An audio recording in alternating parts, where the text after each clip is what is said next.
నాలుగేళ్ల బాలిక కిడ్నాప్ కేసును 24 గంటల వ్యవధిలోనే ఛేదించారు గోల్కొండ పోలీసులు. చిన్నారిని సురక్షితంగా తల్లిదండ్రులకు అప్పగించారు. ఇద్దరు కిడ్నాపర్లను అరెస్ట్ చేశారు. మొన్న మధ్యాహ్నం 12 గంటల తర్వాత 4 ఏళ్ల సఫియా బేగం కనిపించకపోవడంతో షేక్ ముజమ్మిల్ దంపతులు కంగారు పడ్డారు. అమ్మమ్మ ఇంటికి వెళ్లిన పాప తిరిగి ఇంటికి రాకపోయేసరికి నుజత్ ఫాతిమా గోల్కొండ పోలీసులకు ఫిర్యాదు చేసింది. వెంటనే స్పందించిన పోలీసులు సీసీ కెమెరాల ఫుటేజ్ను పరిశీలించారు. బూర్కాలో ఉన్న ఒక మహిళ పాపను తీసుకెళ్తున్న దృశ్యాలు సీసీ ఫుటేజ్లో కనిపించాయి. మహిళతో పాటు ఆటో డ్రైవర్ బాలికను తీసుకెళ్తున్న దృశ్యాలు లభించాయి. కిడ్నాపర్ల కోసం 9 ప్రత్యేక బృందాలు గాలించాయి. నిందితులు సమ్రీన్ బేగం, మహమ్మద్ ఫయాజ్ ను అరెస్ట్ చేశారు పోలీసులు.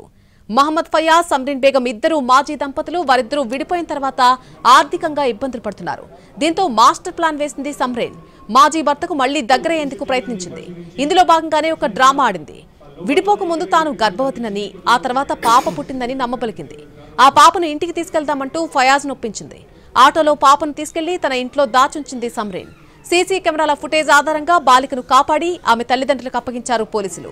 పాప తమ దగ్గరికి చేరేసరికి ఆ తల్లిదండ్రుల ఆనందానికి అవధుల్లేవు. ఫయాజ్, సమ్రీన్ బేగం ఇద్దరు కూడా అంతకుముందు భార్యాభర్తలు. ఒకసారి ప్రెగ్నెన్సీ వచ్చి పోవడం జరిగింది. తర్వాత విడిపోయి ఫయాజ్ అనే వ్యక్తి మళ్ళీ ఇంకొక మ్యారేజ్ కూడా చేసుకోవడం జరిగింది.